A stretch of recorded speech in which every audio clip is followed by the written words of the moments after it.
Iran বনাম Israel মধ্যপ্রাচ্যে কি বড় যুদ্ধ শুরু হয়ে গেছে? মধ্যপ্রাচ্যের আকাশে আবারও যুদ্ধের কালো ছায়া। ইরান এবং ইসরায়েল বহু বছরের শত্রুতা এবার কি সরাসরি যুদ্ধে রূপ নিচ্ছে?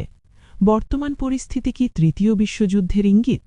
আজকের ভিডিওতে জানব পুরো বিষয়টি সহজ ভাষায়। ইরান ও ইসরায়েলের দ্বন্দ্ব নতুন নয়। ইসরায়েলকে রাষ্ট্র হিসেবে স্বীকৃতি দেয় না ইরান। অন্যদিকে ইসরায়েল অভিযোগ করে ইরান মধ্যপ্রাচ্যে তাদের বিরুদ্ধে বিভিন্ন সশস্ত্র গোষ্ঠীকে সমর্থন দিচ্ছে। বিশেষ করে গাজা ইস্যুতে উত্তেজনা তীব্র হয়। হামাস এবং হিজবুল্লাহর সঙ্গে ইরানের সম্পর্ক নিয়ে ইসরায়েলের দীর্ঘদিনের অভিযোগ রয়েছে। বর্তমান সংঘাত সাম্প্রতিক সময়ে একাধিক ড্রোন ও ক্ষেপণাস্ত্র হামলার ঘটনা সামনে এসেছে। ইসরায়েল দাবি করেছে ইরান সরাসরি হামলা চালিয়েছে। অন্যদিকে ইরান বলছে এটি ছিল প্রতিশোধমূলক পদক্ষেপ। মধ্যপ্রাচ্যের বিভিন্ন স্থানে সামরিক প্রস্তুতি বেড়েছে। যুক্তরাষ্ট্রসহ পশ্চিমা দেশগুলো পরিস্থিতির দিকে কড়া নজর রাখছে।